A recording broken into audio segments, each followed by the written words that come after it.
বারাণসী বলুন, বেনারস বলুন বা কাশী বলুন, শিব ঠাকুরের এই শহরে সকল ভারতবাসী একবার অন্তত যেতে চায়। কারণ এখানেই রয়েছে 12টা জ্যোতির্লিঙ্গের সবথেকে বড় জ্যোতির্লিঙ্গটা। আর 2023-এর শেষের দিকে ক্রিসমাসের সময় আমরাও পৌঁছে গেছিলাম এই বারাণসী শহরে। আর ঘুরে দেখেছি পুরো বারাণসী শহর, ওখানে কি কি আছে না আছে সব কিছু আপনাদের সঙ্গেও আমরা শেয়ার করেছি একটা সিরিজের মাধ্যমে। আর আজকে চলে এসেছি এই যে আমরা ট্যুরটা করেছিলাম যাতায়াত নিয়ে, মোট 5 দিন 4 রাত্রিরের এই ট্যুরটাই কিভাবে আপনারাও সহজে করে ফেলতে পারেন সেটা আপনাদের সঙ্গে শেয়ার করার জন্য। সো চলুন স্কিপ না করেই জেনে নিন সমস্ত ইনফরমেশান। প্রথমেই আমাদের জানতে হবে যে কলকাতা থেকে বারাণসীতে আমরা যাব কী করে। দুরকম পদ্ধতি আছে, একটা হচ্ছে ট্রেনে আর একটা হচ্ছে প্লেনে। হ্যাঁ, ওখানে কাছেই হচ্ছে লাল বাহাদুর শাস্ত্রী এয়ারপোর্ট বারাণসীর। সো আপনারা যদি দমদম এয়ারপোর্ট থেকে প্লেনে যেতে চান সেটাও আপনারা যেতে পারেন।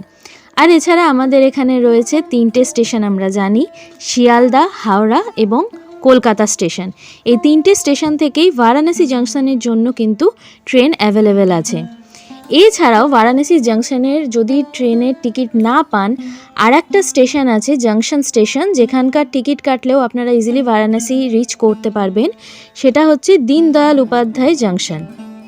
সো সেই সমস্ত ট্রেনের ডিটেলস এবং কোথা থেকে কখন ছাড়ছে তার টাইমিং আমি স্ক্রিনে শেয়ার করে দিচ্ছি আপনাদের সঙ্গে, আপনারা দেখে নিন। এর মধ্যে বলে দিই, দীনদয়াল উপাধ্যায় স্টেশনই হোক বা এয়ারপোর্ট, দুটোর ক্ষেত্রেই কিন্তু বারাণসীর গোদলিয়া চক অবধি যেতে মোটামুটি 15 থেকে 25 কিলোমিটারের ডিস্টেন্স আছে। সো 1 থেকে 1.5 ঘন্টা কিন্তু সময় লেগে যাবে সেখানে পৌঁছতে।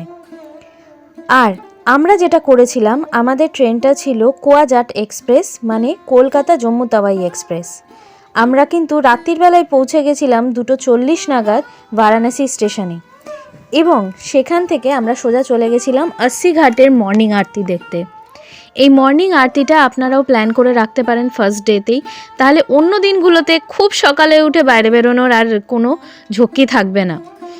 মর্নিং আরতি শুরু হতে হতে মোটামুটি 5টা হয়ে যায়। সো তার আগে যদি খিদে পায়, ওখানে কিন্তু একটা খুব সুন্দর ছোট্ট ফুড কোর্টও আছে, ওখানে খাওয়া দাওয়া করে নিতে পারেন, চা টা খেতে পারেন। শীতের সময় আমাদের তো খুবই ভালো লেগেছিল গরম গরম ম্যাগি আর চা খেতে। আর তারপরে আরতি দেখে ওখান থেকে বেরিয়ে পড়তে পারেন নৌকা বিহারে।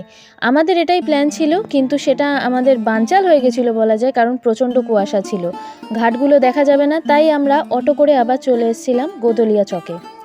এবার বলে দিই, স্টেশন থেকে আপনারা যে অটো ভাড়া করবেন সেখানে কিন্তু আপনাদের প্রথমে 150 টাকা 200 টাকা চাইবে।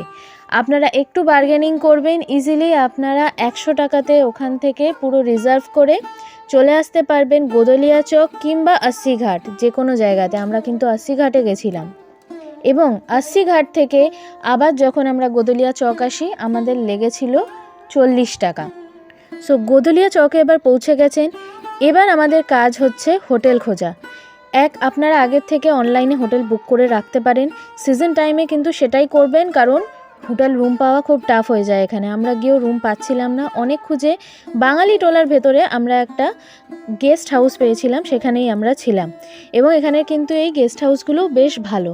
আর আপনারা যদি একটু চিপেস্ট দরের মধ্যে চান, তাহলে কিন্তু এই বাঙালি টোলা একটা খুব ভালো প্লেস, যেখানে আপনারা অনেক এরম হোমস্টে পেয়ে যাবেন। হোটেল নেওয়া হয়ে গেছে। সো এবারে ফ্রেশ হয়ে বেরিয়ে পড়ুন প্রথমেই বাবা কালভৈরবের দর্শনে। এখানে এই বাবা কালভৈরবকে কিন্তু কোতোয়ালজি বলা হয় এখানকার বারাণসী। এনার দর্শন না করলে কিন্তু বিশ্বনাথ দেবের দর্শন কমপ্লিট হয় না। সো প্রথমেই এনার দর্শন করতে আমরা চলে গেলাম, এবং এই কালভৈরব মন্দিরের কাছেই হলো মৃত্যুঞ্জয় শিবের মন্দির। লোকালরা বলেন যে এই মন্দিরের যে শিবলিঙ্গটি, এটি নিজের থেকে মাটি ফুঁড়ে বাইরে বেরিয়ে এসেছে, এবং এই মন্দিরের ভেতরে একটা কুয়োও আছে, যেখানকার জল খাওয়া খুবই ভালো মনে করা হয়, শুভ মনে করা হয়। তো এই জিনিসগুলো কিন্তু অবশ্যই করবেন। এরপরে আপনারা মোটামুটি দুপুর হয়ে যাবে দর্শন করতে করতে দুই মন্দিরেই। মৃত্যুঞ্জয় মন্দিরে বিশেষ ভিড় হয় না, কিন্তু বাবা ভৈরবের কিন্তু ওখানে বিশাল লাইন পড়ে, অনেকক্ষণ লাগবে ওখানে করতে। মোটামুটি 1 থেকে 1.5 ঘন্টা মতন সময় লাগবে ওখানে দর্শন করতে, কারণ অনেক সরু গলি পেরিয়ে যেতে হয়। এরপরে চলে আসুন গোদলিয়া চকের দিকে। অনেক খাবারের দোকান, স্ট্রিট ফুডের দোকান পেয়ে যাবেন, লিট্টি চোখা থেকে শুরু করে কচুরি সবজি যা এখানকার বিখ্যাত সব কিছু পেয়ে যাবেন। ওখানে খাওয়া দাওয়া করে নিন, খেয়ে নিয়ে আরও কিছু যদি খেতে হয় সেগুলো খান। পুরো রাস্তা দশাশ্বমেধ ঘাটে খাবারের দোকানে ওখানে ভর্তি। ধোসা, ইডলি, উত্থাপম থেকে শুরু করে এভরিথিং পাওয়া যায়। ভাতের থালিও, ভেজ থালি আপনি ওখানে ইজিলি অ্যাভেলেবেল পাবেন। 100 রুপিস থেকে স্টার্ট হয়। সো খাওয়া দাওয়া দুপুরে শেষ করে চলে আসুন হোটেলে, সামান্য রেস্ট নিয়েই বিকেল হওয়ার ঠিক আগে মোটামুটি 3টের দিকে বেরিয়ে যান হোটেল থেকে, চলে আসুন দশাশ্বমেধ ঘাটে। এখানে আপনার কাজ হচ্ছে ফার্স্টে দশাশ্বমেধ ঘাটে একটা নৌকা বিহার হয়, যেটা 40টা ঘাট এখানকার ঘুরিয়ে দেখায় এবং তার মাহাত্ম্য বলে দেয়। সেখানে আপনি শেয়ারিংয়ে চলে যান, 100 টাকা মাথা পিছু নেবে, খুব সুন্দর ঘুরিয়ে দেখাবে আপনাদের প্রত্যেকটা ঘাট। হরিশ্চন্দ্র ঘাট থেকে শুরু করে মণিকর্ণিকা ঘাট অবধি মোস্টলি এই ঘাটগুলোকেই ঘুরিয়ে দেখান ওনারা। দেখিয়ে নিয়ে এবার আবার আপনাকে দশাশ্বমেধ ঘাটে নামিয়ে দেবে এবং এখানে আপনার এবার স্টে করে যেতে হবে দশাশ্বমেধ ঘাটে, কারণ এরপরে আরতির টাইম হবে। মোটামুটি 5টা, 5:30 বেজেই যাবে আপনার এই ঘোড়াটাতে, মানে 45 মিনিট সময় লাগে এই নৌকা বিহারে। সো এরপর ঘাটে বসে পড়ুন। এখানে আপনারা দেখে নিন দশাশ্বমেধ ঘাটে সন্ধেবেলার আরতি। সন্ধেবেলার আরতি শেষ হতে হতে মোটামুটি 7টা, 7:30 বাজবে। শেষ করে ওখান থেকে সোজা রওনা দিন কাশী চাট ভান্ডার কিংবা দিনা চাট ভান্ডার কিংবা কেসারি চাট ভান্ডার। এই 3টে চাট ভান্ডারই কিন্তু খুব ভালো। হেঁটেই আপনারা পৌঁছে যেতে পারবেন ওখানে, এবং হাঁটাটাই শ্রেয় বলবো, কারণ ওখানে রাস্তায় কিন্তু প্রচণ্ড ভিড় থাকে। কোনো গাড়ি নিয়ে যাওয়া বা টোটো অটোতে যেতে গেলে প্রচুর সময় লাগবে, তার থেকে হেঁটে আপনারা তাড়াতাড়ি পৌঁছতে পারবেন। এরপরেই চাট ঠাট খেয়ে রাতের খাবারও আপনারা যা করতে চান সেখানে করতে পারেন। বিভিন্ন ধরনের খাবারের জায়গা আছে এখানকার। খাবারের ওপরে কিন্তু একটা ডিটেল ভিডিও এর পরেই খুব তাড়াতাড়ি চলে আসবে। আর আমরা কোথায় কি খেয়েছি না খেয়েছি সেগুলো জানতে হলে আপনারা সিরিজটা গিয়ে একবার দেখে নিন। প্রত্যেক দিনের আলাদাভাবে দেয়া আছে যে কবে কোথায় কি খাওয়া দাওয়া আমরা করেছি না করেছি। এবং এরপরে আজকের দিনটা এখানেই শেষ হয়ে যাচ্ছে। হোটেলে গিয়ে শুয়ে পড়ুন, কারণ দ্বিতীয় দিনকে সকালবেলা উঠে বেরিয়ে পড়তে হবে এখানকার লোকাল ট্যুরে। এখানে কিন্তু যে লোকাল ট্যুর হয় 3 ধরনের হয়। একটা হচ্ছে যেটাতে আপনাকে দুর্গা মণ্ডপের আশপাশের যে মন্দিরগুলো আছে, যেমন সংকটমোচন মন্দির, ত্রিদেব মন্দির, এবং তার সাথে তার আশপাশের ভালো ভালো খাবারের জায়গা যেমন পেহেলবান লস্যি, চাচি কি কচুরি, আর BHU এর ভেতরেও এই সমস্ত জায়গাগুলো ঘোরাবে। এতে 3 থেকে 4 ঘন্টা লাগে। আর একটা ট্যুর হচ্ছে যেটাতে এর সঙ্গে অ্যাড হয়ে যায় রামনগর ফোর্ট, তাতে আপনার আরও হয়তো 1 ঘন্টা এক্সট্রা লাগবে। এবং এর সাথে যখন অ্যাড হয় সারনাথ, এটাতে আপনার টোটাল 6 থেকে 8 ঘন্টা সময় লেগে যায়। কিন্তু আমরা বলবো এই 3 নম্বর যে ট্যুরটা, যেটাতে আপনি টোটাল সারনাথ এবং বারাণসী সব ঘুরতে পারবেন, সেটাই ঘুরুন, কারণ ওটাই ভালো হয়। 6 থেকে 8 ঘন্টা হাতে নিয়ে বেরিয়ে পড়ুন এবং ভালো মতন সব দেখে নিন। এবং এতে আপনার খরচ পড়বে 1100 থেকে 1400 টাকা মতন। যেটা একদম লোকালের ট্যুর সেটা আপনার 600-800 টাকার মধ্যে হয়ে যায়, এবং যেটাতে আপনাকে নিয়ে যায় রামনগর ফোর্ট, ওটা আপনার 1100 টাকার মধ্যে হয়। আর এর বিষয়েও এই লোকাল ট্যুরে কোথায় কি কতটা দেখায় সেগুলো যদি ভালো করে জানতে চান অবশ্যই গিয়ে সিরিজটা দেখুন, সব জানতে পারবেন। আর এরপরে বলে দিই, এই লোকাল ট্যুর যখন শেষ হয় অটোওয়ালা আপনাকে জিজ্ঞেস করবে আপনি কোথায় নামতে চান। গোদলিয়া চকে চাইলে গোদলিয়া চকে নামাবে, নমঘাটের কাছে চাইলে নমঘাটের কাছে নামাবে, আপনি যেখানে বলবেন সেখানেই নামাবে।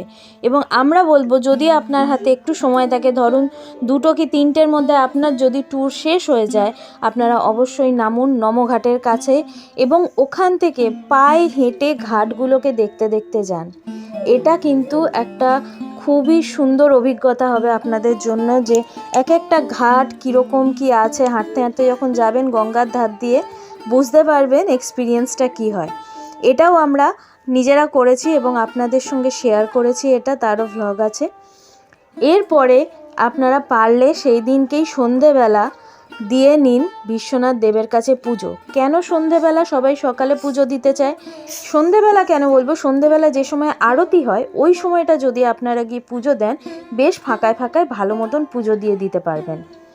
এবং আপনারা যদি করিডোর দিয়ে ইন করেন, করিডোরের ওখান দিয়ে ঢুকেই ভেতরেই আপনার ফ্রিতে সরকারি ব্যবস্থাপনা আছে, ব্যাগপত্র জিনিসপত্র সব রাখার। হ্যাঁ, ওখানে কিন্তু ফুল টুল কেনার, প্রসাদ কেনার ব্যবস্থা আছে। আর ওখানেই হচ্ছে আপনাকে আপনার জুতোটাও রাখতে হবে, জুতো কিন্তু কোনো সরকারি জায়গায় রাখবে না। এরপরে ভেতরে চলে যান, গিয়ে ভালো করে পুজো দিয়ে ঘুরে টুরে চলে আসুন।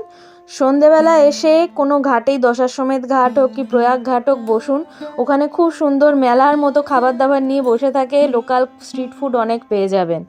খাওয়া দাওয়া করুন, এরপরে আবার হোটেলে চলে যান, কারণ খানিকটা রাত হয়েই যাবে। গিয়ে সেই দিনের মতো রেস্ট নিয়ে নিন। আর কিছু যদি কেনাকাটার থাকে সেটাও করতে পারেন, বা পরের দিনের জন্য সেটা ছাড়তে পারেন। তৃতীয় দিনকে এবার আমাদের মোটামুটি কিন্তু বারাণসীর ম্যাক্সিমাম স্পট ঘোরা হয়ে গেছে। বাকি আছে এখানকার যন্তর মন্তর বা মানসিংহ মহল অবজারভেটরি, নেপালি টেম্পল যেটা হচ্ছে পশুপতিনাথ শিবের মন্দির, অন্নপূর্ণা দেবীর ভোগ ভাণ্ডার যেখানে গিয়ে আপনারা ভোগ গ্রহণ করতে পারবেন, এবং বিশালাক্ষী দেবীর মন্দির যেটা 51টা শক্তিপীঠের একটা। সো আজকে প্রথমেই সকালবেলা চলে যাওয়া যাক বিশালাক্ষী দেবীর মন্দিরে। ওখানে দর্শন করে চলে যেতে পারেন, সোজা কাছাকাছিই হচ্ছে করিডোর দিয়ে আপনারা যেতে পারবেন নেপালি টেম্পল, যেটা হচ্ছে পশুপতিনাথ শিবের মন্দির, এবং নেপালি ধাঁচে তৈরি এই মন্দিরের গায়ের কাঠের কাজ দেখার মতন। এখানে ভালো মতন শিব ঠাকুরের দর্শন করে এবং গঙ্গার অপরূপ দৃশ্য উপভোগ করার পর এখান থেকে সোজা চলে যান 2 নম্বর গেটের দিকে করিডোরের ভেতর দিয়েই, এবং ওখান দিয়ে আপনারা ইজিলি চলে যেতে পারবেন অন্নপূর্ণা মায়ের ভোগ ভাণ্ডারে। সেখানে গিয়ে ফ্রিতে আপনারা খুব ভালো ওখানে বসে ভোগ গ্রহণ করুন। ভোগ গ্রহণ হয়ে গেলে ওখানে কিন্তু একটা জিনিস বলে দিই, ভোগের মধ্যে আপনারা সাউথ ইন্ডিয়ান খাবার বেশি পাবেন, এমন না যে আমাদের বাঙালি খাবার বা এমনি নর্মাল খাবারে। ওখানে আপনাকে সাম্বার, দই, ভাত এই ধরনের জিনিস দেবে। এখানে ভোগটা গ্রহণ করে আপনারা বেরিয়ে পড়ুন। দুপুরের দিকে চলে যান মান মন্দির অবজারভেটরিতে। এখানে দেখতে পাবেন বারাণসীর হিস্ট্রি এবং আমাদের হিন্দুদেরও কিছু মাইথোলজিক্যাল হিস্ট্রি খুব সুন্দরভাবে এখানে দেখানো হয়েছে। অনেক লাইট শোর ব্যবস্থা আছে, সেটা দেখতে পারেন। এবং ভারতে যে সবথেকে বড় 5টি সৌরঘড়ি আছে তার একটি এই মানমহল অবজারভেটরিতেই আছে, যার জন্য এটাকে যন্তর মন্তর বলে। সো এইগুলো দেখা হয়ে গেল, এবার বেরিয়ে পড়ুন, কিছু কেনাকাটি থাকলে সেটা করে নিন। আর সন্ধ্যের দিকে পারলে একবার দশাশ্বমেধ ঘাটের 10টা ঘোড়ার মাথাওলা যে স্ট্রাকচারটা আছে ওই জায়গায় খুব সুন্দর বাচ্চাদের অ্যাক্টিভিটি করার মতন ব্যবস্থাপনা আছে। সো আপনার সঙ্গে যদি বাচ্চারা থাকে অবশ্যই ওখানে গিয়ে একটা ভিজিট করবেন এবং ওখানে খানিকটা টাইম স্পেন্ড করবেন। খাওয়া দাওয়ারও অনেক ব্যবস্থাপনা আছে ওখানে। খাওয়া দাওয়া সেরে রাতের বেলা যদি 8টা-10টার দিকে ট্রেন থাকে, অন্তত 1 ঘন্টা আগে হোটেল থেকে চেক আউট করে বেরিয়ে যান।